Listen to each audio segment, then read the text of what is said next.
আমার এখনও মনে আছে যেদিন আমাকে ঘুম থেকে ছেড়ে দেওয়া হয়, আজকে খোলামেলা বলছে এগুলো, আস্তে আস্তে সবই বলে দেবো ইনশাআল্লাহ। যেদিন আমাকে ছাড়া হয়েছে ওই দিন আমাকে বলা হয়েছিল যে আমি যদি ঘুমিয়েও থাকি তবু আমাকে ঘুমের মধ্যেও মনিটর করার জন্য মানুষ থাকবে। রাস্তাঘাটে যাওয়া তো বহুত দূরের কথা, বয়ান দেওয়া তো বহুত দূরের কথা, মাহফিল করা তো বহুত দূরের কথা, দাওয়াতের কাজ করা বহুত দূরের কথা, মিম্বরে দাঁড়ানো বহুত দূরের কথা। তুমি আমাদের চোখের মধ্যে থাকবা যখন তুমি ঘুমের মধ্যে থাকবা। তো এটা আমরা তখন শিখেছি যে মানুষের প্রাইভেট লাইফ বলতে আর কিছু বাকি রাখে নাই তারা। আপনি ফোন নিয়ে যা করতেছেন এভরিথিং তারা মনিটর করতে পারে, এভরিথিং।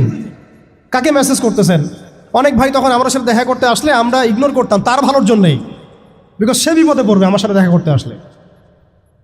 এবং আপনি যেটা বলবেন সে বলার জায়গাটা আপনাকে দেওয়া হয় নাই, রাখা হয় নাই, আপনি ট্রিগারের সামনে আছেন। তো আল্লাহ পাকে সন্তুষ্টির জন্য কথা শুনেছি, অনেক সহ্য করেছি, মেনে নিয়েছি, গালিমন্দও খেয়েছি। আর এটাকে সুন্দর করে নাটক সাজানো হয়েছিল যে পারিবারিক কলহের কারণে আত্মগোপনে চলে গেছে। তো পারিবারিক কলহের কারণে আত্মগোপনে আমার সাথে আরও 4 জন কীভাবে গেল, আমার গাড়িও বা কীভাবে গেল, আর বাংলাদেশের গোয়েন্দা সংস্থার হেডকোয়ার্টারে আমার লাস্ট লোকেশন কিভাবে পাওয়া যায়, ম্যাপ কীভাবে ট্রেস হয়। আমাদের আখেরি নবী মুহাম্মদ সাল্লাল্লাহু আলাইহি ওয়াসাল্লামের উম্মার ডেফিনেশনটা অনেক ব্যাপক। উম্মাহ বলতে তো আমাদের পুরো মুসলিম উম্মাহকে বোঝানো হয়।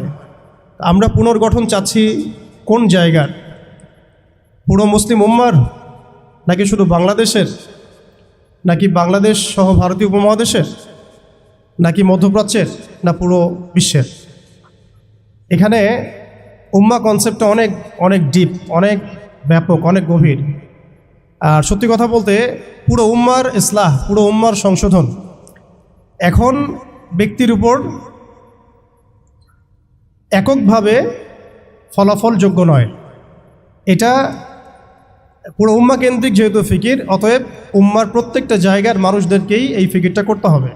আমরা যে দৃষ্টিকোণ থেকে কথাটা বলছি সেটা হচ্ছে আমাদের অঞ্চলে উম্মতে মুহাম্মাদির পুনর্গঠনটা কিভাবে সম্ভব। আমরা এভাবে যদি কথা বলতে চিন্তা করি যে আমি বা আমরা দায়িত্ব নিয়েছি পুরো বিশ্বের উম্মার হালত পরিবর্তন করার, এটা আমাদের উপরে যোগ্যতার চেয়ে বেশি দাবি হয়ে যাবে। এটা আমাদের পক্ষে সম্ভব না। পুরো বিশ্বের উম্মার ইসলাহ, সংশোধন, পুনরুদ্ধার, পুনর্গঠন, এটা আমাদের পক্ষে মনে হয় না সম্ভব। আমাদের পক্ষে কতটুকু সম্ভব, আমরা উম্মার যে অংশ বিলং করি সেই অংশে উম্মার পুনর্গঠন কিভাবে সম্ভব। উম্মা অনেক ব্যাপক একটা শব্দ, অনেক গভীর একটা শব্দ। উম্মার মধ্যে 2টা ভাগ আছে, একটা হচ্ছে উম্মাহ তো দাওয়া এবং উম্মা ইজাবা। দাওয়া অর্থাৎ নবী সাল্লাল্লাহু আলাইহি ওয়াসাল্লাম সবাইকে দাওয়াত দিয়েছেন। এর মধ্যে কাফের, মুশরিক, মুনাফিকরাও উম্মার অন্তর্ভুক্ত। আব্দুল্লাহ বিন উবাই এবং তার অনুসারীরা কি উম্মার অন্তর্ভুক্ত নয়? তারা দাওয়ার অন্তর্ভুক্ত, বাট ইজাবার অন্তর্ভুক্ত নয়। ইজাবা কারা? যারা মুহাম্মদ সাল্লাল্লাহু আলাইহি ওয়াসাল্লাম যে দাওয়াতটা দিয়েছেন, আমরা দরুদ পড়ব সাল্লাল্লাহু আলাইহি ওয়াসাল্লাম, সেই দাওয়াতটা যারা কবুল করেছেন তারা উম্মতে ইজাবা। এর মধ্যে আমরা পড়ছি। এখন উম্মতে ইজাবার সংখ্যা আমাদের এখানে কোটি কোটি কোটি কোটি সারা বিশ্বে। এখন এমন একটা অবস্থা আমরা এসেছি যে পুনর্গঠনের প্রশ্ন উঠছে। তাহলে আমরা একটু খেয়াল করি যে উম্মার পুনর্গঠনটার প্রশ্নটা কেন উঠছে। 1 নম্বর কথা, উম্মা কি এটা তো আমরা বুঝতে পারলাম, এবং উম্মার আমরা কোন অংশ এটাও বুঝতে পারলাম। পরিপূর্ণ উম্মার ইসলাহ ও সংশোধন আমাদের এককভাবে একার পক্ষে সম্ভব না, এটাও বুঝলাম। তবে আমাদের আঞ্চলিকভাবে উম্মার যে অংশ, আমরা এই অংশটুকুর ইসলাহ, সংশোধন, পুনর্গঠন, পুনরুজ্জীবন, এগুলো আমাদের দ্বারা সম্ভব। অ্যান্ড পরের প্রশ্ন হচ্ছে যে দ্বিতীয় শব্দটা, যে পুনর্গঠন, উম্মাকে পুনরুজ্জীবিত করা, উম্মার হারানো গৌরব ফিরিয়ে আনা, এই প্রসঙ্গটা আসছে কেন? এই প্রসঙ্গটা কেন আসছে? তার মানে আমরা নিজেরাই সংজ্ঞায়িত করে ফেলেছি যে উম্মার অবস্থা আগের মতো ভালো নাই। এটা আমরা স্বীকার করেছি এবং এটা আমরা সবাই বুঝতেও পারছি। এই কারণে আলোচনাগুলো আসছে, আলোচনাগুলো আসার প্রেক্ষাপট তৈরি হচ্ছে, বা আমরা টপিকগুলো নির্ধারণ করছি যে উম্মার পুনর্গঠন প্রয়োজন, পুনরুজ্জীবন প্রয়োজন, পুনর্জাগরণ প্রয়োজন। তার মানে আমরা আগের হালতে নাই। আমরা আগের হালতে নাই, এটা মাথায় আসলে আবার এটাও মাথায় আসতে হবে, আগে আমরা কোন হালতে ছিলাম। আমরা আগে কোন হালতে ছিলাম? একজন ব্যক্তি রমাদান মাসে লাইলাতুল কদরে হেরা গুহায় আল্লাহ রব্বুল আলমিনকে ডাকছেন, আল্লাহ রব্বুল আলমিন তাকে আল কোরআনের মতো কিতাব প্রদান করছেন এবং তাকে সর্বশেষ এবং চূড়ান্ত নবী হিসেবে আল্লাহ পাক মনোনীত করছেন। কেন সেই ব্যক্তি হেরা গুহায় আল্লাহ রব্বুল আলমিনকে এভাবে ডাকছেন? কারণ তিনি যে সমাজে বসবাস করেন সেই সমাজটাকে আইয়ামে জাহিলিয়াত বলা হতো। সে সমাজের মধ্যে শিরক ছিল, সুদ ছিল, রিবা, মাদক, নারীর অবমাননা, গোত্রীয় হানাহানি, এরকম জাহালাতেপূর্ণ একটা সমাজে তিনি আল্লাহ পাককে ডাকছিলেন। সে একজন ব্যক্তি থেকে আস্তে আস্তে দাওয়াত শুরু হলো এবং তিনি প্রথমে ম্যান টু ম্যান দাওয়াত দিতে লাগলেন। আবু বকর, উসমান, ওমর, আলী রাদিয়াল্লাহু আনহুম আজমাইন, তাদের মধ্যে সাহাবী তৈরি হতে লাগলো। এক পর্যায়ে মক্কায় 13 বছর দাওয়াতের মধ্যে আমরা সবরের পরিচয় দিলাম, ধৈর্যের পরিচয় দিলাম, দাওয়াত অব্যাহত থাকলো, আমরা নির্যাতন নিপীড়ন সহ্য করলাম। এক পর্যায়ে আমরা হিজরত করলাম, প্রথমে আবিসিনিয়ায়, কখনো তায়েফে, এক পর্যায়ে মদিনায় গিয়ে ইসলামী রাষ্ট্র কায়েম হলো। আমরা জিহাদ এবং দাওয়াতের মধ্য দিয়ে আস্তে আস্তে মদিনাকে বেস করে বদর, উহুদ, খন্দক, মৌতা, তাবুক এইসব সিঁড়ি পেরিয়ে মক্কা বিজয় পর্যন্ত আসলাম। মক্কা বিজয় পর্যন্ত আসার পরে আমরা দেখলাম যে আইয়ামে জাহিলিয়াতের কোনো জাহালাত মক্কার মধ্যে নাই। যেই মক্কা আমরা ছেড়ে গিয়েছিলাম 23 বছরের ব্যবধানে আমরা দেখলাম সেই মক্কা আইয়ামে জাহিলিয়াত মুক্ত হলো। শুধু তাই নয়, সেখানে কোনো শিরক থাকলো না, কোনো রিবা থাকলো না, কোনো মাদক থাকলো না, কোনো নারীর অবমাননা থাকলো না, গোত্রীয় হানাহানি থাকলো না। যেখানে আমরা ছিলাম মুস্তাদআফিন, দুর্বল, আমরা ছিলাম মক্কা থেকে বিতাড়িত, আমরা ছিলাম সংখ্যালঘু, সেখান থেকে আলহামদুলিল্লাহ মাত্র 23 বছরের ব্যবধানে আমরা পুরো জাজিরাতুল আরবকে শাসন করলাম এবং সেই বেইজের উপর দাঁড়িয়ে আবু বকর, ওমর, ওসমান, আলী রাদিয়াল্লাহু আনহুম আজমাইন তারা আরও প্রায় 30 বছর ইসলামী খেলাফা বাস্তবায়ন করলেন। এমনকি তাদের বেইজের উপর দাঁড়িয়ে উমাইয়ারা শাসন করলো প্রায় 90 থেকে 95 বছর, আব্বাসীয়রা প্রায় 500 বছরের মতো। এরপরে আসলো তুর্কিরা, মাঝখানে ফাতেমিরা, আপনারা জানেন মামলুকরাও শাসন করেছে, সেলজুকরাও করেছে, অটোম্যানরাও করেছে। তো আমরা বুঝতে পারছি যে উম্মাহ এই হালতে ছিল না এখন যে হালতে আছে। এই ছোট্ট কথা থেকে আমরা বুঝতে পারলাম যে উম্মাহ একসময় বিজয়ী ছিল সব দিক থেকেই, শুধু ব্যক্তিগতভাবে নয়, আধ্যাত্মিকভাবে নয়, শুধুমাত্র তাজকিয়াগত দিক থেকে নয়, শুধুমাত্র সামাজিকভাবে নয়, বরং রাজনৈতিকভাবেও। অর্থাৎ উম্মার পুনর্গঠন, পুনর্জীবন, এই যে কথাগুলো আসে, এগুলো বেসিক্যালি আমরা রাজনৈতিক টার্মিনোলজি থেকে ডিল করছি আর কি। আমাদের উম্মার অবস্থা সবসময় এই বিশ্বকে নেতৃত্ব প্রদানকারী অবস্থায় ছিল, যেখান থেকে আমরা এখন সরে আসছি বলে আমাদেরকে এই টপিক নির্ধারণ করতে হচ্ছে যে কিভাবে আমরা এর পুনর্গঠন করব, পুনর্জীবন করব। এতটুকু আমাদের কাছে ক্লিয়ার যে আমরা এক সময় বিশ্বকে শাসন করেছি, বিশ্বকে নেতৃত্ব দিয়েছি। ব্যক্তি জীবন থেকে শুরু করে রাজনৈতিক জীবন পর্যন্ত আমরা আল্লাহ রাব্বুল আলামিন এবং তার রাসূলের প্রত্যেকটা বিধান মেনে চলেছিলাম বা মানার চেষ্টা করেছিলাম। আল্লাহ পাক আমাদেরকে সম্মানিত করেছিলেন। পৃথিবীর কোনো পরাশক্তি আমাদের সামনে টিকতে পারত না, পৃথিবীর কোনো পরাশক্তি আমাদের সামনে টিকতে পারে নাই, না রোমানরা, না পার্সিয়ানরা, না এদিকের মাজুসিরা, আর না এই সাবকন্টিনেন্টের পৌত্তলিকরা, কেউই আমাদের সামনে দাঁড়াতে পারে নাই। তার মানে আমরা কয়েকটা দিক থেকে উম্মার বিজয়ে এই সময়টা পেরিয়ে এসেছি। একটা হচ্ছে আধ্যাত্মিক দিক। উম্মা এক সময় আধ্যাত্মিকভাবে এমন আলোকিত ছিল যে তাদের ইমানের সামনে কোনো কুফর টিকতে পারত না। তারা পারিবারিকভাবে আলোকিত ছিল, তারা জ্ঞানতাত্ত্বিকভাবে আলোকিত ছিল, তারা তাসাউফের দিক থেকে আলোকিত ছিল, তারা অর্থনৈতিক দিক থেকে অনেক শক্তিশালী ছিল, সামরিক দিক থেকে তারা অনেক শক্তিশালী ছিল। জামাবদ্ধভাবে আমরা থাকতাম, কোনো বিভক্তি ছিল না। আমাদের মধ্যে আসসাম ওয়া তাআ ছিল, আমাদের মধ্যে আমির, মামুর, বায়াত এবং ইতাআত ছিল। আমাদের মধ্যে রাষ্ট্র ব্যবস্থা ছিল, খিলাফা স্টেট ছিল, শরিয়া আইন ছিল এবং শরিয়া বা ইমারা রাষ্ট্র ব্যবস্থা ছিল। আমরা বলতে পারি যে সিন্ধু, এদিকে সিন্ধু, ওইদিকের আফ্রিকা, আফ্রিকা থেকে সিন্ধু পর্যন্ত, ওইদিকের পশ্চিমা সভ্যতা থেকে চায়না পর্যন্ত বলা যায় পৃথিবীর 4 ভাগের 3 ভাগ আমাদের দখলে ছিল। এই ছিল উম্মার অবস্থা। আমি বলেছিলাম টপিকটা অনেক গভীর, অনেক সময় সাপেক্ষ। আমি খুব অল্প কথায় বলার চেষ্টা করছি যে উম্মার পুনর্জাগরণ কথাটা বলতে আমরা শুধু আধ্যাত্মিক পুনর্জাগরণ বুঝি না।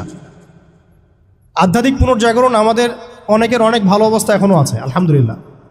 আমাদের প্রচুর মসজিদ আছে, প্রচুর মাদ্রাসা আছে, প্রচুর তোল্লাব আছেন, প্রচুর ওলামায়ে কেরাম আছেন। আমাদের বুদ্ধিজীবীর অভাব নাই, সামরিক বাহিনীর অভাব নাই, কিন্তু আমাদের ইসলামিক স্টেটেরও অভাব নাই।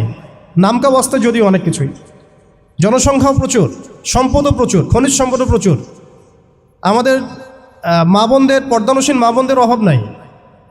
তাহলে আমরা কোন জায়গা থেকে পুনর্জাগরণের কথাটা বলছি? আসলে আমরা পুনর্জাগরণের কথাটা বলছি সামগ্রিক অর্থে, স্পেশালি রাজনৈতিক অর্থে।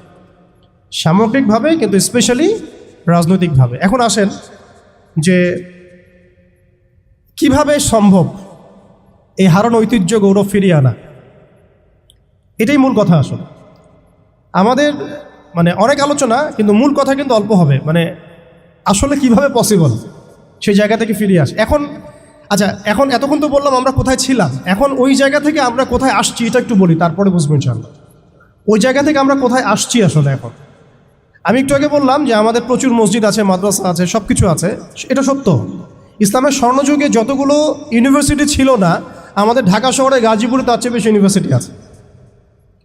ইসলামের স্বর্ণযুগে আমাদের জনসংখ্যা যত ছিল না, আমাদের এখন জনসংখ্যা তার চেয়ে অনেক বেশি। আমাদের মিডিয়া, প্রযুক্তি, আমাদের অস্ত্রশস্ত্র, আমাদের রাষ্ট্র, সব কিছু অনেক বেশি। কিন্তু কোন জায়গা থেকে পিছিয়ে আসছি, আমরা কোন জায়গায় আছি, এটা ডিল করতে হবে। এবং ডিলিংসটা এক্সটার্নাল অবজারভেশন দিয়ে করলে হবে না, ইন্টারনাল অবজারভেশন দিয়ে করতে হবে।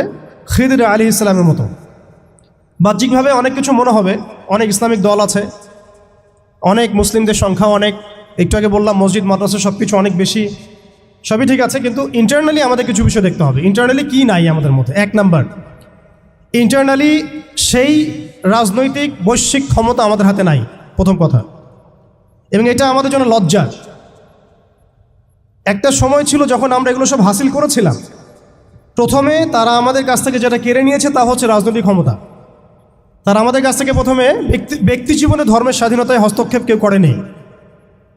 কুফাররা, জায়নিস্টরা, কাফের, ফাসেক, মুশরিক, মুনাফিক, এদের যে ঐক্য জোট ছিল, তারা প্রথমে আঘাত করেছিল আমাদের খিলাফায়। তারা প্রথমে আমাদের ব্যক্তি জীবনে এসে আঘাত করেন, নামাজ পড়তে পারবা না, পর্দা করতে পারবা না, গরুর গোশত নিয়ে হাঁটতে পারবা না, দেখলেই পিঠায় মেরে ফেলবো। এই জায়গায় তারা আগে আঘাত করেনি আমাদেরকে। তারা আমাদেরকে সবার আগে আঘাত করেছে রাজনৈতিক জায়গায়। আমাদের খেলাফা কনসেপ্ট তারা ভেস্তে দিয়েছে, ভেঙে দিয়েছে, বাইতুল মুকাদ্দাসকে লিবারেট করেছে। এরপরে সেই খেলাফা কনসেপ্টটাকে দূর করে দিয়ে তারা 50 থেকে 57টার মতো ক্ষুদ্র ক্ষুদ্র রাষ্ট্রে আমাদেরকে বিভক্ত করে দিয়েছে। এরপরে শুধু তাই নয়, এটা তো গেল বিভক্তি, কাঁটাতারের বেড়ার, যেটাকে আমরা নাম দিয়েছি জাতীয়তাবাদ। তারা প্রথমে আমাদের মাদ্রাসাগুলো বন্ধ করে নাই, তারা ওয়াকফ বিল দিয়ে এইভাবে আমাদের মাদ্রাসা, আমাদের মসজিদ, ভূমিগুলোকে দখল করে নাই। তারা প্রথমে আমাদের রাজনৈতিক ক্ষমতাটাকে কেড়ে নিয়েছে, খিলাফা কনসেপ্টটাকে ডিস্ট্রয় করেছে। এরপরে 57টার মতো টুকরা টুকরা রাষ্ট্রে আমাদেরকে ভাগ করেছে। এরপরের অবস্থা আরও ডেঞ্জারাস। ওই রাষ্ট্রগুলোর মধ্যে তারা তাদের তাবেদার মোনাফেক শাসক বসাইছে। তাদের ধাপগুলো বুঝেন, কোন জায়গা থেকে আমরা কোন জায়গায় আসছি। তারপরে আমি অল্প কথা শেষ করব যে সলিউশন হতে পারে কি কি, যদিও সেগুলোর বেশিরভাগই তাত্ত্বিক, প্র্যাকটিক্যাল খুব কমই হবে। আর প্র্যাকটিক্যাল কেন কম হবে? আমাদের কারণেই হবে। কারণ আমরা অনেক কিছু বুঝি কিন্তু কাজ করতে চাই না। আমরা বুঝি অনেক কিছুই, কাজ করতে বলেন কাজের বেলা নাই, বুঝার বেলা আছে। এগুলো আমরা বুঝতে আসি 100 বছর থেকেই। কেউ বুঝেও বুঝি না, কেউ দেখেও দেখি না, শুনেও শুনি না। ওইদিকে পরে আসি, হার্ডলাইনে চলে যাব আর কি। এখন রাষ্ট্র ভাগ করার পরে আমাদেরকে জাতীয়তাবাদে বিভক্ত করা হয়েছে। এরপরে আরও মারাত্মক যে কাজটা করা হয়েছে সেটা হচ্ছে আমাদেরকে নিরস্ত্রীকরণ করা হয়েছে। আপনি আপনার রাষ্ট্রের অভ্যন্তরে নিজের ইচ্ছায় আপনি বিশ্বের মারণাস্ত্রগুলো তৈরি করতে পারবেন না। তারা আপনাকে আইন করে দিয়েছে, ব্যান করে দিয়েছে। তারা আমাদের রাষ্ট্র ব্যবস্থার মধ্যে ইউনাইটেড নেশনসের মতো মুসলিমদের ইউনাইটেড মুসলিম অর্গানাইজেশনগুলোকে দমন করেছে এবং সেগুলো গঠন করতে আমাদেরকে দেয় নাই। উল্টা তারা সেগুলো করেছে ঠিকই। এরপরে তারা আমাদের রাষ্ট্র ব্যবস্থাগুলোর মধ্যে ওই মোনাফেক শাসকদেরকে বসিয়ে জনগণকে শাসন করিয়েছে, এখনও করে যাচ্ছে, আগামীতেও হয়তো করে যাবে। আমরা সবই বুঝি, কিন্তু আমাদের চিন্তাগুলো কেন জানি মসজিদ পর্যন্ত সীমাবদ্ধ হয়ে যাচ্ছে।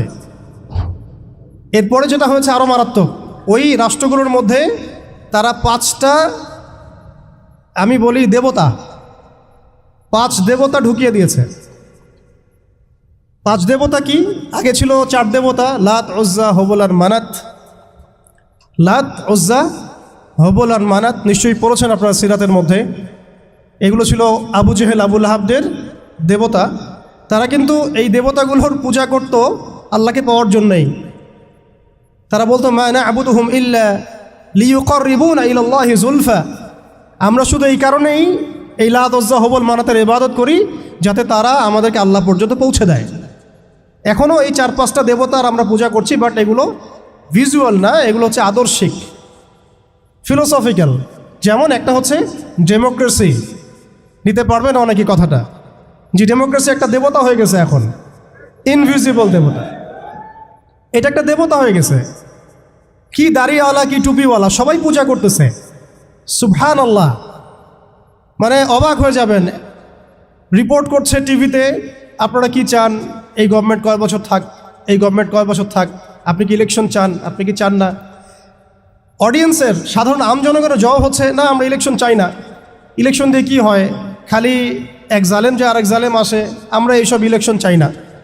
আমরা চাই ভালো কোনো সরকারি ব্যবস্থায় থেকে যাক আরও 10 বছর। মানে সবচেয়ে ভালো যে চিন্তাটা তাদের, সেটাও গণতন্ত্রের বাইরে যেতে পারে না। সরি, সবচেয়ে ভালো তাদের ইনসাফপূর্ণ যে চিন্তাটা মাথা থেকে আসে, সেইটাও এই দেবতাগুলোর বাইরে যেতে পারে না। ওই পূজার মধ্যেই চিন্তা, আমরা চাই এরকম একটা গভর্নমেন্ট আসুক, এই পদ্ধতি থাক, এবং আরও 10 বছর তারা দেশ চালাক।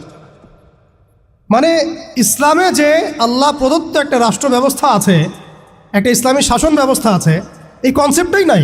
নামাজ পড়ছে, মাশাআল্লাহ, রোজা রাখছে, হজ উমরা সবই করছে, বাট কেন জানি পলিটিক্যালি রাষ্ট্র ব্যবস্থা, ইসলামের যে রূপরেখা আছে বা ইসলামের যে একটা সুন্নাহ আছে, নবী সাল্লাল্লাহু আলাইহি ওয়াসাল্লামের যে একটা রেখে যাওয়া উসওয়াতুল হাসানা আছে, এইটাই মানুষ মানতে পারছে না বা বুঝতে পারছে না। জাযাকাল্লাহ। আপনারা অবচেতন শব্দটার সাথে পরিচিত কিনা? একটা হচ্ছে আমরা জেনে বুঝে একটা কাজ করি, একটা হচ্ছে না জেনেও করি, অবচেতন মনে। তো এটা একটা দেবতা, ডেমোক্রেসি একটা দেবতার নাম, যেটার পূজা করছে এখন মানুষ সারা ওয়ার্ল্ডে। আরেকটা হচ্ছে এইথিজম, নাস্তিকতা। একটা হচ্ছে, আমি লিখছিলাম সকালবেলা, একটা শব্দ বের হয়েছে আর কি লিখতে লিখতে, একটা হচ্ছে ডেমোক্রেসি, একটা এইথিজম, একটা ন্যাশনালিজম, একটা কমিউনিজম, আর একটা হচ্ছে সেকুলারিজম। 5টা শব্দ বললাম আর কি। এখনকার এই বিশ্ব ব্যবস্থায় ইসলামী খেলাফতকে দূর করে দিয়ে, উম্মাকে বিভক্ত করে দিয়ে, মোনাফেক শাসকদেরকে বসিয়ে ইন্টারনালি প্রত্যেকটা রাষ্ট্রে এই 5টা দেবতা বসানো হয়েছে। ডেমোক্রেসি, এইথিজম, আর বললাম কি ন্যাশনালিজম, একটা কি বললাম, কমিউনিজম এবং সেকুলারিজম, DANCS, কিছুটা ড্যান্সের মতো আর কি। আসলে এরা বিশ্বকে নাচাচ্ছেই, এরা এইসব মতবাদ দিয়ে বিশ্বকে নাচিয়ে বেড়াচ্ছে আর কি। তারা নিজেরা নাচে না এগুলোতে, বরং তারা এগুলোর মধ্য দিয়ে মুসলিমদেরকে নাচায়। যদিও এটা এক্স্যাক্টলি ড্যান্স শব্দটা হয় নাই, কাছাকাছি হয়েছে আর কি। এখানে D আছে, A আছে, N আছে, C এবং S আছে। এই 5টা দেবতার শেকড় যদি এই বিশ্ব থেকে উপড়ে ফেলা না যায়, তাহলে ইসলামী শরিয়া, ইমারা এবং খেলাফা কায়েম হবে না। এবং যখন এই বিশ্বে ইনশাআল্লাহু তাআলা আগামীতে শরিয়া, ইমারা এবং খেলাফা বাস্তবায়িত হবে, তখন এই 5টা দেবতার কোনোটাই বাকি থাকবে না ইনশাআল্লাহ। এই নাপাকিগুলো থেকে পবিত্র না হয়ে বা পবিত্রতা হাসিল না করে আপনি আমি যতই একটা গ্লাসের মধ্যে মধু ঢালি, আর আপনি দুধ ঢালেন, আর কোনো শরবত ঢালেন, ওই গ্লাসটাই নাপাক। আফসোস হচ্ছে আমরা এই নাপাকিগুলো ধরতে পারছি না অনেকেই। আল্লাহ পাক আমাদেরকে ধরার এবং বোঝার তৌফিক দান করেন। এই সিস্টেমগুলো ব্যর্থ, এই মতবাদগুলো ব্যর্থ। এই মতবাদগুলো তৈরি করা হয়েছে আমাদেরকে শাসন করার জন্যে।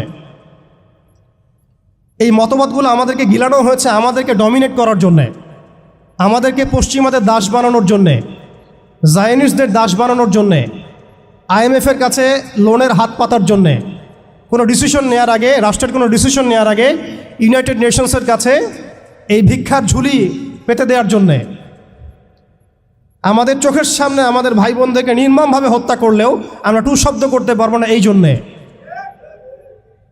ইভেন আমাদের দেশের 99% মানুষও যদি শরিয়া চায়, তবুও রাষ্ট্র ব্যবস্থা এটা চাইবে না, কারণ রাষ্ট্র ব্যবস্থা এই তন্ত্রমন্ত্রগুলো দ্বারা দীক্ষিত।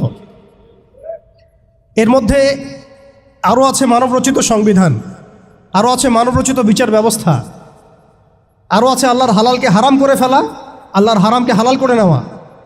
পুরো একটা তাগুতি এবং কুফরি সিস্টেম আমাদেরকে দেওয়া হয়েছে। কোন জায়গা থেকে? খেলাফা অ্যাবলিশ করার পর থেকে। আমরা কোথায় ছিলাম এটা আমাদেরকে বুঝতে হবে। এখনকার প্রবলেম কি সেটাও বুঝতে হবে, ক্রাইসিসগুলো, তারপরে আসতে হবে সলিউশন কোথায়। এগুলো ক্রাইসিস। তারপরে ডেমোক্রেসি দিয়ে কি করা হচ্ছে এটা আপনারা অনেকে জানেন, কিন্তু অনেকে আবার বুঝেনও না। এটা দিয়ে আল্লাহর হালালকে হারাম করা যায়, আল্লাহর হারামকে হালাল করা যায়। এটা দিয়ে আল্লাহর জমিনে মানুষের শাসন কায়েম করা যায়। তাহলে এই তন্ত্রমন্ত্রগুলো দেওয়া হয়েছে আমাদেরকে তাদের দাস বানানোর জন্যে, তাদেরকে আমাদের অধীনে আনার জন্য নয়। এই জিনিসটা আমরা বুঝতে অনেক সময় ভুল করেছি, এখনও ভুল করছি। আমি খালি প্রশ্ন করতে চাই যে আর কতদিন ভুল করব আমরা? আল্লাহ পাক আমাদের চোখ খুলে দেন, মনের চোখ। আল্লাহ পাক আমাদের কলবের চোখ খুলে দেন। আপনি 20টা আসন পাইতে পারেন হাইয়েস্ট, 5টা আসন পাইতে পারেন হাইয়েস্ট, ওখানেও আপনি দাস হয়ে থাকবেন। আপনি 20টা আসন নিয়ে পার্লামেন্টে দাস হয়ে থাকবেন। 20টা আসন নিয়ে আপনি বলতে পারবেন না যে এটা হালাল এটা হারাম, এটা জায়েজ এটা না জায়েজ, এটা করতে হবে এটা করতে হবে না। আর যদি আপনি বলেনও, আপনার কথা কেউ শুনবেও না, কারণ মেজরিটি শুড বি গ্রান্টেড। তাদের মূল নীতি হচ্ছে এটা, সংখ্যাগরিষ্ঠ মানুষ যা বলবে তাই হক। আগামীকাল সংখ্যাগরিষ্ঠ মানুষ বাংলাদেশে বলবে নাউযুবিল্লাহি মিন যালিক, যে এই বিবাহিত ধর্ষণের বিচার করা হোক, নাউযুবিল্লাহ, আর ওই পতিতালয়ে গিয়ে সময় কাটানো, নাউযুবিল্লাহি মিন যালিক, এটাকে প্রমোট করা হোক, শ্রমিকের অধিকার দেওয়া হোক। আগামীকাল মানুষ বলবে LGBT লাইসেন্স দেওয়া হোক। আগামীকাল মানুষ বলবে ট্রান্সজেন্ডারকে বাধ্যতামূলক করা হোক, আইন করা হোক। আপনি 20টা আসন নিয়ে কিচ্ছু করতে পারবেন না, বিকজ এই সিস্টেমটা দাঁড়িয়ে আছে এমন একটা বালির ঢিবির উপরে যার উপরে কোনো ঘোড়া দাঁড়াতে পারে না। এই সিস্টেমটা দাঁড়িয়ে আছে এমন একটা ভঙ্গুর মাটির উপরে যার উপরে আপনি কোনো প্রাসাদ নির্মাণ করা সম্ভব নয়। মাটিটাই তো ভঙ্গুর। তো এই আদর্শিক এই মতবাদগুলো দিয়ে তারা আমাদের খিলাফাটাকে ডিস্ট্রয় করে দিয়েছিল। আজকে থেকে 100 বছর হয়ে গেছে। আজকে 100 বছর পরে এসে আমি এগুলো নিয়ে কথা বলছি, আমরা এগুলো নিয়ে কথা বলছি। তো মাশাআল্লাহ এটা ভালো। আমি এই ব্যাপারে আশাবাদী যে মাশাআল্লাহ বাংলাদেশের তরুণ প্রজন্ম এখন বুঝতে শিখছে, আলহামদুলিল্লাহ। এবং আমরা যদি এভাবে দাওয়াতের মেহনত অব্যাহত রাখতে পারি, ইনশাআল্লাহ তাআলা অন্যদের 20 বছর লাগলে আমাদের 2 বছর লাগবে ইনশাআল্লাহ। আমি কাজের ব্যাপারে পরে আসছি, একটু সময় নেব আপনাদের কাছে। এরপরে তারা যেটা করেছে, হালতটা বুঝেন। এরপরে তারা আমাদের ইয়াং জেনারেশনকে টার্গেট করেছে, কয়েকটা জেনারেশনকে টার্গেট করেছে তারা। একটা হচ্ছে ওলামায়ে কেরাম শ্রেণী, একটা হচ্ছে পলিটিশিয়ান, একটা হচ্ছে তরুণ প্রজন্ম, একটা মেয়েরা, একটা বাচ্চারা। খেয়াল করে দেখেন আমাদের পলিটিশিয়ানদেরকে তারা টার্গেট করে কি করেছিল? তাদেরকে ক্ষমতার লোভ দিয়ে ঈমান হারা করেছে এবং আল্লাহর জমিনে মুসলমান নামধারী শাসকদেরকে দিয়েই আল্লাহ বিরোধী আইন বাস্তবায়ন করাইছে। নামধারী মুসলিম শাসকরাই করেছে এবং তারা বলেছে জনগণ এটাই চায়। দেখেন শাসকদেরকে তারা ক্ষমতা দিয়ে তাদের বসে নিয়ে আসছে, দুনিয়াবী স্বার্থ দিয়ে বসে নিয়ে আসছে। ওলামায়ে কেরামদের একটা শ্রেণীকে তারা কিভাবে বসে নিয়ে আসছে? মসজিদ করে দিব, মাদ্রাসা করে দিব, সব কিছুর সাপোর্ট আমরা দিব। রাষ্ট্র নিয়ে, অর্থনীতি নিয়ে, সমাজনীতি নিয়ে আপনারা কথা বলতে আইসেন না। এই টোপ তারা গিলেছেন অনেকেই, অনেকে গিলেছেন। এবং গেলার পর একটা পর্যায়ে কী হয়েছে? ভারত জাজল্যমান দৃষ্টান্ত আমাদের সামনে। জাজল্যমান দৃষ্টান্ত। যখন আল্লামা আবুল হাসান আলী নাদভী রহমতুল্লাহি আলাইহি বলেছিলেন যে ইতিহাসের এমন কিছু সন্ধিক্ষণ আসে যখন রাজনৈতিক বিচক্ষণতার অভাবে মুসলিমরা যদি এমন কোনো সিদ্ধান্ত নেয় এমন কোনো সিদ্ধান্ত নেয় যে সিদ্ধান্তটা যুগোপযোগী না, তাহলে সেই একটা সিদ্ধান্ত উম্মাকে 100 বছর পিছায় দেয়। আপনারা পড়ে দেখেন ওই বইটা, মুসলিমদের পতনে বিশ্ব কি হারালো, বইটা পড়ে দেখেন। ঠিক আমরা দেখুন, আমরা মনে করেছি আমরা একটা ইসলামিক রাষ্ট্র, আমরা একটা রাষ্ট্রে আছি, এই রাষ্ট্রের হিন্দু গভর্নমেন্ট, কোনো সমস্যার কিছু নাই, তারা আমাদেরকে মসজিদ দিয়েছে, মাদ্রাসা দিয়েছে, সব কিছু ঠিকঠাক চলছে। হঠাৎ দেখা গেল যে উগ্রপন্থী কিছু হিন্দু এসে সব সিজ করে ফেললো এবং দিনে দুপুরে তারা এখন মানুষকে করছে, পিটিয়ে হত্যা করছে, বাড়িঘর ভেঙে ফেলছে, মসজিদ ভেঙে ফেলছে, মাদ্রাসা সিলগালা করে দিচ্ছে। কোথায় গেল আমার খানকা, কোথায় গেল আমার মসজিদ, কোথায় গেল আমার মাদ্রাসা, কোথায় গেল আমার জনগণ, কোথায় গেল আমার মায়ের সম্মান, সব চলে গেল। কিসের অভাবে? রাজনৈতিক ক্ষমতার অভাবে। অর্থাৎ রাজনৈতিক দৃষ্টি এবং দর্শন বিবর্জিত কোনো দাওয়াত কখনো চূড়ান্ত সাফল্য আনতে পারবে না। আমরা অনেকেই পশ্চিমাদের টোপে পা দিয়েছি যে মসজিদ মাদ্রাসা সব তো ঠিকঠাক চলছে, আমাদের পলিটিক্স নিয়ে কথা বলার দরকার নাই, আমাদের ইসলামী রাষ্ট্র ব্যবস্থা কায়েম নিয়ে কথা বলার দরকার নাই, ইসলামী অর্থ ব্যবস্থা নিয়ে কথা বলার দরকার নাই, আমাদের জিহাদ ফি সাবিলিল্লাহ নিয়ে কথা বলার দরকার নাই। আমরা নিজেরাই আমাদেরকে এই ধ্বংসের মুখে ঠেলে দিয়েছি। এরপর আরও সমস্যা, তারা আমাদের ইয়াংদেরকে টার্গেট করেছিল। দেখেন ইয়াংদেরকে টার্গেট করে কত মেহনত তারা করেছে। মেয়েদেরকে ফ্রি অ্যাক্সেস দিয়ে দিয়েছে, ফ্রি মিক্সিং, বাচ্চা থেকে শুরু করে একদম চাকরি লেভেল পর্যন্ত জেনা করাচ্ছে ফ্রি ফ্রি। আপনার চরিত্র হনন করার যা যা এলিমেন্টস আছে সব তো ফ্রি, সব ফ্রি। আর মেয়েদেরকে বেপর্দ করে বাইরে নিয়ে আসছে, বাচ্চাদেরকে ছোটবেলা থেকে মাথা নষ্ট করার যা যা এলিমেন্ট সব দিয়ে দিচ্ছে, খাবারে ভেজাল মেশাচ্ছে, আমাদের ভাইদেরকে বিয়ে কঠিন করে ফেলছে, জেনা সহজ করে ফেলছে। কি করে নাই তারা? শিক্ষা ব্যবস্থা থেকে ইসলামকে উঠে দিচ্ছে। আপনি সারা জীবন পড়াশোনা করেন, দেখেন আপনি 20টা সূরা শিখতে পারেন কিনা, ফরজে আইন শিখতে পারেন কিনা। একটা একটা করে ডিপার্টমেন্ট ধরে ধরে তারা কাজ করেছে। এর উপর আবার অর্থ ব্যবস্থা ওদের হাতে নিয়ে নিয়েছে, ওয়ার্ল্ড ব্যাংক দিয়ে, IMF দিয়ে, ফেডারেল রিজার্ভ দিয়ে। এতে করে পুরো বিশ্বের ইকোনমিক মোড়ল তারা হয়ে গেছে। এখন আপনি আমি একটা স্বাধীন দেশে বসবাস করলেও অর্থনৈতিকভাবে আমরা স্বাবলম্বী হতে পারি না, দ্বারস্থ হতে হয়, বাণিজ্যে ওদের দ্বারস্থ হতে হচ্ছে, ব্যবসায় হতে হচ্ছে, ফাইন্যান্সে হতে হচ্ছে। এমনকি আমাদের যে একটা মানে সম্পদ ছিল পকেটে রাখা যেত, গোল্ড কয়েন এবং সিলভার দিরহাম, ওইটা পর্যন্ত তারা অ্যাবলিশ করে দিল, দিয়ে আপনাকে আমাকে ডিজিট ধরাই দিল, দিয়ে আমাদের টাকাগুলো সিজ করে ফেললো। এবং এগুলো যদি মুহূর্তের মধ্যে কলাপস করে যায়, আপনি কিছু করতেও পারবেন না, বিকজ এগুলোর নিয়ন্ত্রণ আপনার হাতে নাই, ইভেন একটা রাষ্ট্রের সেন্ট্রাল ব্যাংকের হাতেও নাই। শুধু তাই না, আমাদের ইসলামিক কারেন্সি তো বিলুপ্ত করলোই, উল্টা আপনাকে সুদ ধরাই দিল, সুদের লেনদেন কারবার, সুদভিত্তিক অর্থ ব্যবস্থা। কোন ডিপার্টমেন্টটা বাদ দিল তারা? পলিটিক্স থেকে নিয়ে সোশ্যাল, ইকোনমিক, চারিত্রিক, আমাদের মা বোনরা, আমাদের শিশুরা, কোনো ডিপার্টমেন্ট বাদ দেয় নাই। এর উপরে আরও আছে, এর উপরে তারা আমাদেরকে আবার মিডিয়া দিয়ে নিয়ন্ত্রণ করা শুরু করলো, মিডিয়া দিয়ে নিয়ন্ত্রণ করা শুরু করলো। আমার এখনও মনে আছে যেদিন আমাকে ঘুম থেকে ছেড়ে দেওয়া হয়, আজকে খোলামেলা বলছে এগুলো, আস্তে আস্তে সবই বলে দেবো ইনশাল্লাহ। যেদিন আমাকে ছাড়া হয়েছে ওই দিন আমাকে বলা হয়েছিল যে আমি যদি ঘুমিয়েও থাকি তবু আমাকে ঘুমের মধ্যেও মনিটর করার জন্য মানুষ থাকবে। রাস্তাঘাটে যাওয়া তো বহুত দূরের কথা, বয়ান দেওয়া তো বহুত দূরের কথা, মাহফিল করা তো বহুত দূরের কথা, দাওয়াতের কাজ করা বহুত দূরের কথা, মিম্বরে দাঁড়ানো বহুত দূরের কথা। তুমি আমাদের চোখের মধ্যে থাকবা যখন তুমি ঘুমের মধ্যে থাকবা। তো এটা আমরা তখন শিখেছি যে মানুষের প্রাইভেট লাইফ বলতে আর কিছু বাকি রাখে নাই তারা। আপনি ফোন নিয়ে যা করতেছেন এভরিথিং তারা মনিটর করতে পারে, এভরিথিং। কাকে মেসেজ করতেছেন? অনেক ভাই তখন আমার সাথে দেখা করতে আসলে আমরা ইগনোর করতাম তার ভালোর জন্যই, বিকজ সে বিপদে পড়বে আমার সাথে দেখা করতে আসলে। এবং আপনি যেটা বলবেন সে বলার জায়গাটা আপনাকে দেওয়া হয় নাই, রাখা হয় নাই, আপনি ট্রিগারের সামনে আছেন। তো আল্লাহ পাকে সন্তুষ্টির জন্য কথা শুনেছি, অনেক সহ্য করেছি, মেনে নিয়েছি, গালিমন্দও খেয়েছি। আর এটাকে সুন্দর করে নাটক সাজানো হয়েছিল যে পারিবারিক কলহের কারণে আত্মগোপনে চলে গেছে।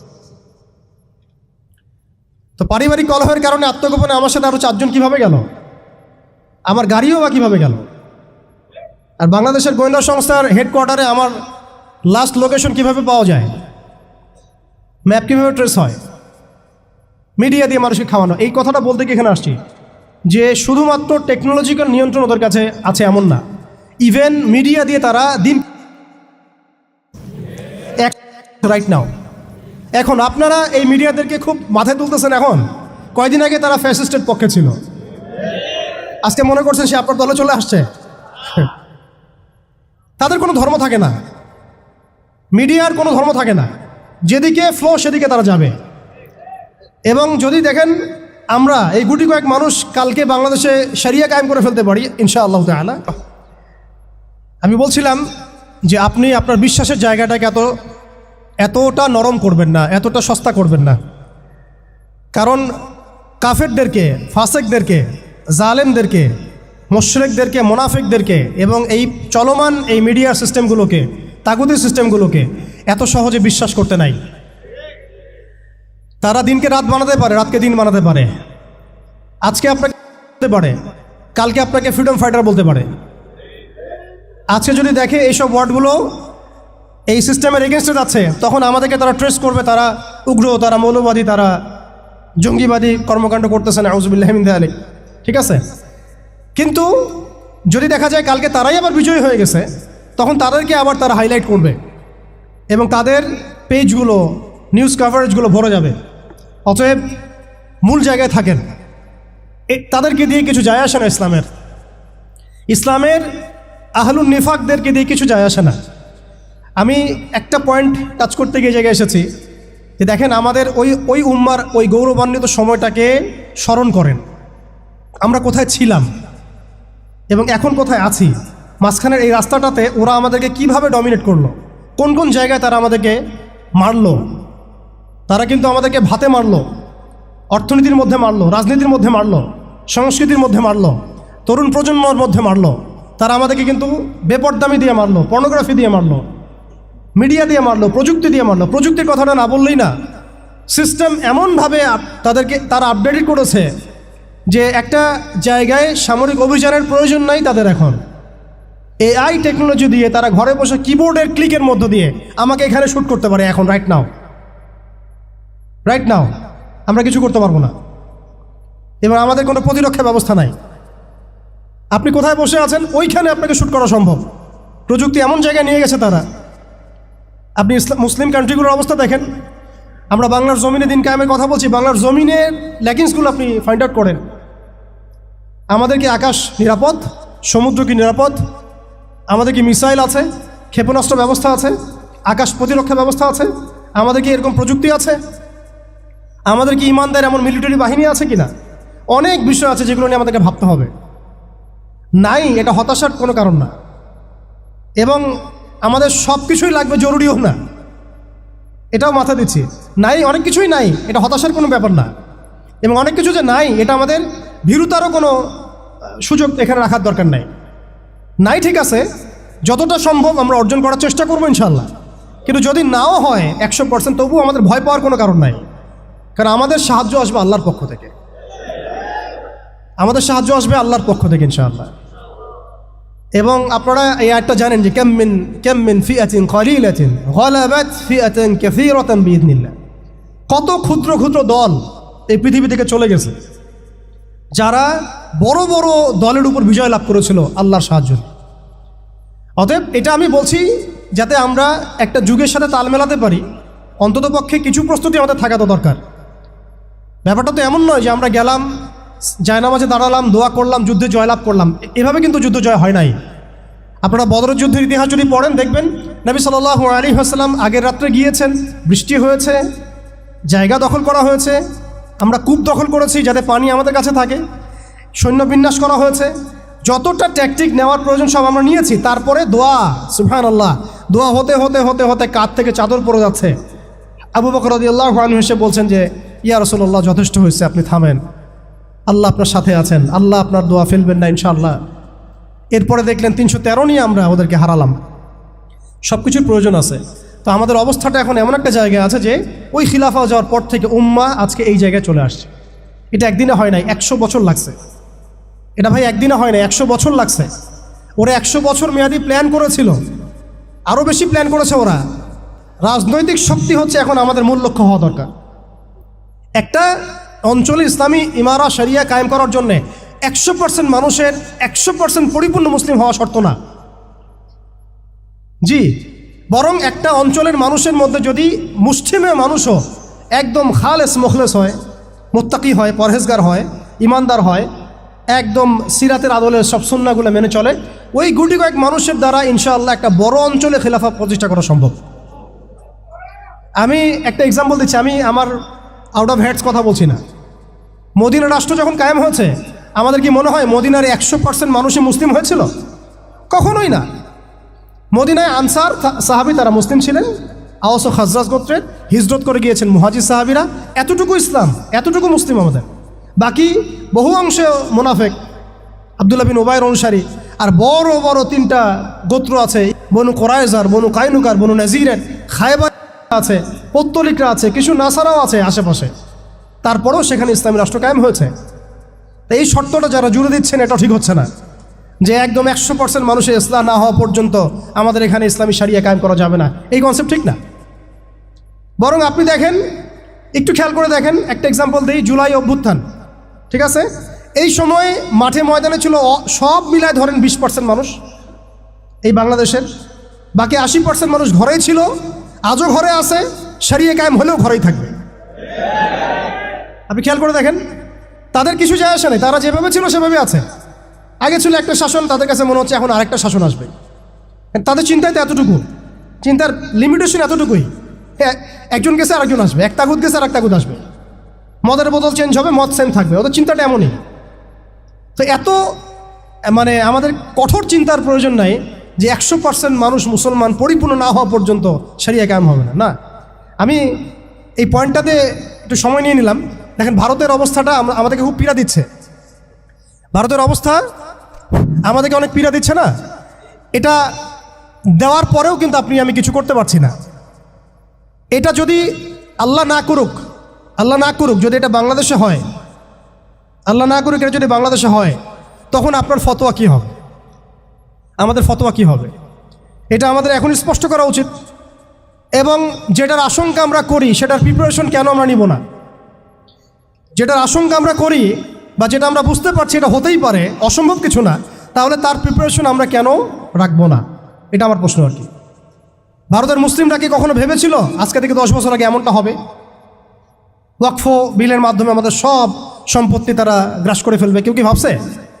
আচ্ছা, আমাকে একটা প্রশ্নের উত্তর দেন। আগামীকাল যদি দারুল উলুম দেওবন্দ তারা দখল করে ফেলে, বলেন, আগামীকাল যদি তারা বলে দারুল উলুম দেওবন্দ আমাদের, এখান থেকে বের হও সবাই, কি করবেন আপনারা? না, আমরা কি করব? ফতোয়া কি আসবে? কোনো স্ট্রং ফতোয়া আসবে কি না? সেটাকে প্রতিহত করার জন্য আমাদের জীবন দেওয়ার প্রশ্ন আসবে কি না? এটাই তো কথা। যদি হ্যাঁ হয়, তাহলে আজকে আমরা ভারতের মুসলমানদেরকে মৃত্যুর হাতে ছেড়ে দিচ্ছি কিভাবে? আর যদি না হয়, তাহলে তো কিছু বলার নাই। মানে আমাদের সামনে রাস্তা তো 2টা, হয় তাদের সামনে, আমাদের বলতে আমি তাদেরকে আমাদের অন্তর্ভুক্ত করে বোঝাচ্ছি, তাদের সামনে রাস্তা 2টা, হয় এখন তাদের মার খেয়ে মরবে জিল্লতির সাথে, থুতু চাটাচ্ছে তারা রাস্তায়, আমাদের মুসলিম ভাইদেরকে তারা থুতু চাটাচ্ছে রাস্তায়, মেয়েদেরকে নগ্ন করতেছে, বাড়িঘর জ্বালাই দিচ্ছে, মসজিদ ভেঙে দিচ্ছে, মাদ্রাসা দখল করতেছে, গরুর গোশত নিয়ে গেলে পিঠায় মেরে ফেলতেছে, বাবার সামনে মেয়েকে ধর্ষণ করতেছে। সবচেয়ে বড় কথা, আমাদের নিরপরাধ ভাইদেরকে তারা একটা ইস্যু ক্রিয়েট করে করতেছে। এটা একটা জেনোসাইড। হয় তারা এই জিল্লতিগুলো সহ্য করে এভাবে লাঞ্ছনার মৃত্যু মরবে, অথবা প্রতিহত করে শাহাদাতের মর্যাদায় মারা যাবে, শহীদ হবে। এর বাইরে কোনো রাস্তা আছে কি না? এখন আমরা যদি আমাদের পার্শ্ববর্তী অঞ্চল সম্পর্কে সচেতন থাকি, তাহলে আমাদের অভ্যন্তরীণ বিষয়গুলো সম্পর্কে আমাদের সচেতন থাকা উচিত কি উচিত না? আমাদের উম্মার ফিকির অনেক গভীর। এই জন্য আমি বলেছিলাম শুরুতে অনেক কথা আছে। আসেন একটু শেষ করি, অনেক লম্বা হয়ে যাবে আপনাদের। প্রিয় ভাইরা, অবস্থাটা শুধুমাত্র আধ্যাত্মিক না, মানে ক্রাইসিসটা একটু বুঝেন, ক্রাইসিসটা শুধুমাত্র ইমানের ক্রাইসিস না, ক্রাইসিসটা শুধুমাত্র আমাদের সংখ্যার না, মানে আমাদের মসজিদের মাদ্রাসার না, আমাদের শুধু মিডিয়া নিয়ে সমস্যা না, শুধু প্রযুক্তি নিয়ে সমস্যা না, আমাদের ইন টোটাল ব্যক্তি জীবন থেকে নিয়ে পলিটিক্যাল সিস্টেম পর্যন্ত প্রত্যেকটা ডিপার্টমেন্টেই আমাদের উম্মাগত সমস্যা। তার মধ্যে সবচেয়ে বড় জায়গাটাই হচ্ছে আমরা আমাদের ওই রাজনৈতিক সে ক্ষমতা ওইটা হারাই ফেলছি। আল্লাহ পাক আমাদের সবাইকে উম্মার সেই হারানো জায়গায় ফিরে যাওয়ার তৌফিক দান করে। এখন তো প্রশ্ন একটা আসতেছে যে এটা কি পসিবল কিনা, এটা পসিবল কিনা সেটা আমি না বলে হাদিস থেকে বলি। রাসূলুল্লাহ সাল্লাল্লাহু আলাইহি ওয়াসাল্লাম আখিরুজ্জামানের হাদিসগুলোর মধ্যে অনেকগুলো হাদিস, অনেক এগুলোর মধ্যে ইরশাদ করেছেন। আমি কয়েকটা সামারি বলছি খালি।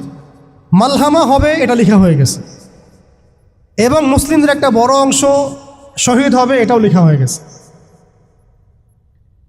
মুসলিমদের একটা অংশ এই যুদ্ধে জয়লাভ করবে এটাও লেখা হয়ে গেছে। ঈসা আলাইহিস সালামের হাতে 40 বছর ইসলামী খেলাফা কায়েম হবে এটাও লেখা হয়ে গেছে। তাহলে এই বিষয়ে যাদের মধ্যে কনফিউশন আছে যে ইসলাম কি আবার সে আগের জায়গায় যাবে, উম্মা কি আবার হারানো ওই জায়গায় ফিরে পাবে, এই কনফিউশনটা আগে দূর করতে হবে। আজকে থেকে বাসায় ফিরে গিয়ে আপনি কনফিডেন্ট থাকবেন যে সামনে আমরা জয়লাভ করতে যাচ্ছি ইনশাআল্লাহ। আগামীকাল আমাদের জয়ের সূর্যোদয় উঠবে এটা লেখা হয়ে গেছে। এটা যাদের মধ্যে পড়াশোনা নাই, এলেম নাই, যারা দুনিয়াদার, যারা এইসব তন্ত্রমন্ত্রে ধোকায় পড়ে আছে, তাদেরকে বললে তারা হাসতে পারে। ওরা এগুলোকে ওই যে আসাতিরুল আউয়ালিন বলতে পারে, যেমনটা কাফেররা বলতো, প্রাচীন ইতি কথা এগুলো বলতে পারে। কিন্তু এটা মুহাম্মদ সাল্লাল্লাহু আলাইহি ওয়াসাল্লামের পবিত্র জবানের ভবিষ্যৎবাণী, কেউ ঠেকাতে পারবে না ইনশাআল্লাহ। অতএব এখন যেহেতু আমরা আমাদের গন্তব্যটা জানি, এই জায়গায় আমরা যাবো ইনশাআল্লাহ, অতীতটাও জানছি কোথায় ছিলাম, মাঝখানে কিভাবে আমরা এই জায়গায় আসলাম সেটাও জানলাম। এখন 2 মিনিটে আমি শুরু বলতে যাচ্ছি যে কোন কাজগুলো আমরা করতে হবে, আমাদেরকে করতে হবে। এটা আজকে একটু মেমোরাইজ করার চেষ্টা করতে হবে। ফার্স্ট অফ অল ভাই, ব্যক্তি থেকেই শুরু হয়, ব্যক্তি থেকেই শুরু হয়।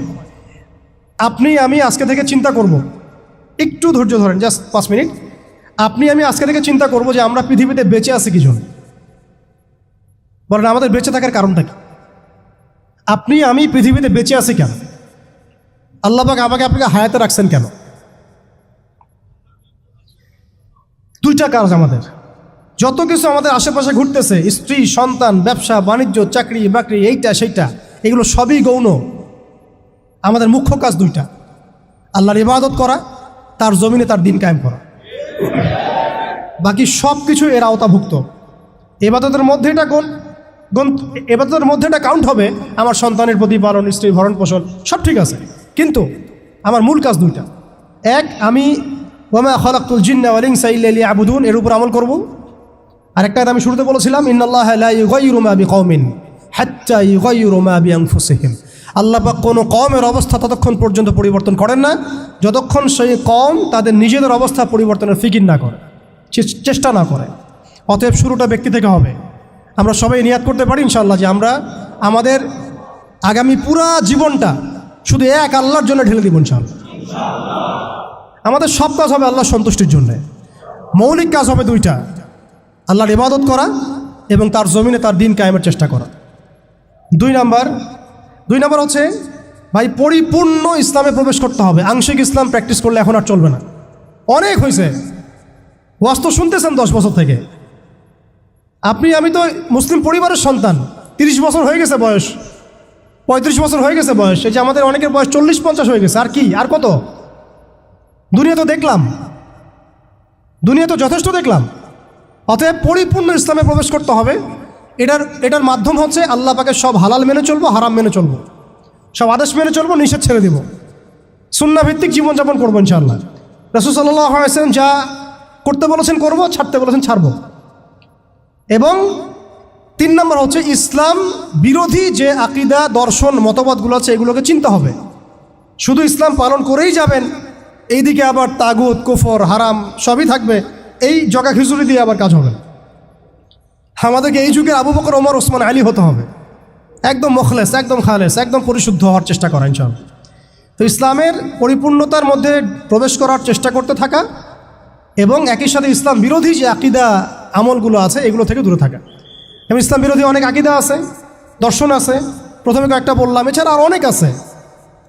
মুরজি আকীদা আছে, জাবারিয়া আকীদা আছে, কাদারিয়া আছে, আপনার মুতাজিলা আকীদা আছে, রাফেজি আকীদা আছে, খারেজি আকীদা আছে। এগুলো সম্পর্কে চিন্তা হবে এবং আহলুস সুন্নাহ ওয়াল জামাআর আকীদার উপর থাকতে হবে। এর সাথে এই যে পশ্চিমা তন্ত্রমন্ত্রের দর্শনের যে ফেতনাগুলো, এগুলো থেকে দূরে থাকতে হবে। আমলগত ফেতনাগুলো থেকে দূরে থাকতে হবে। সুদ থেকে, ঘুষ থেকে, দুর্নীতি থেকে, জেনা থেকে, ব্যভিচার থেকে, যত রকম কবিরা গুনাহ আছে এগুলো ছাড়তে হবে ভাই। আল্লাহ পাক অপবিত্র কাঁধে আল্লাহর দিনের আমানত দিবেন না, অপবিত্র কলবে আল্লাহ পাকের দিনের আমানত দিবেন না। সো ভিতর বাহির পরিষ্কার করতে হবে, ভিতর বাহির পরিষ্কার করতে হবে। আল্লাহ পাক তৌফিক দান করেন।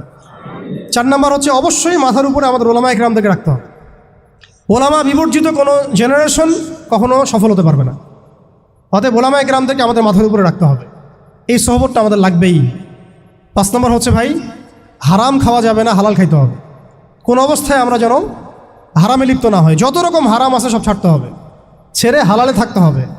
না খেয়ে থাকবো তাও হারাম খাবো না, না খেয়ে থাকবো তাও হারাম খাবো, এই চিন্তা আমার মধ্যে থাকতে হবে। 6 নম্বর, আমার আপনার জীবনের লক্ষ্য ফিক্স করে ফেলেন। আজকে থেকে জীবনের লক্ষ্যটাকে ফিক্স করে ফেলেন। আমি আপনি আসলে দুনিয়াতে কি চাই, কি করতে আসছি, আমাদের কাজটা কি, এইটা যদি ফিক্স করতে পারি, কাজ আমাদের মাশাআল্লাহ 50% হয়ে গেছে। 7 নম্বর হচ্ছে আমাদের পারিবারিক কাঠামোগুলোকে ঠিকঠাকভাবে গড়ে তোলার চেষ্টা করা ইসলামিক আদর্শে। যদি একেবারেই পসিবল না হয়, সেক্ষেত্রে আমাদের সামনে সাহাবীদের মিসাল আছে। বহু সাহাবী পরিবার থেকে সেই সাপোর্টটা পান নাই যেটা প্রত্যাশা করে মানুষ, অনেক নবীও পান নাই। অনেক ক্ষেত্রে দেখা গেছে আসহাবুল কাহাফের মিসাল আমাদের সামনে আছে। তো আমরা চেষ্টা করতে থাকবো, এরপরেও যদি সব কিছু আমাদের অনুকূলে না থাকে, এটা আল্লাহর হাতে ছেড়ে দিতে হবে। 8 নম্বর হচ্ছে, এটা খুব জরুরি, আর 2-3টা মিনিট। 8 নম্বরটা সবচেয়ে জরুরি। আজকে সেমিনার হলো, অনেক বয়ান হয়েছে, আলহামদুলিল্লাহ অনেক আলোচনা হয়েছে, অনেক স্কলার এসেছেন।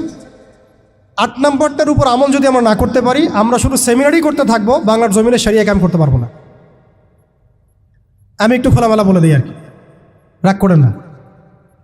8 নম্বর যদি আমরা বাস্তবায়ন করতে না পারি, আমরা এভাবে সেমিনারই করতে থাকবো, মাহফিলই করতে থাকবো, আমরা এভাবে মসজিদ মাদ্রাসা সব খেদমত চলতে থাকবে, সব ঠিক আছে, কিন্তু শরিয়া ইমারতের দিকে আমরা যেতে পারবো না।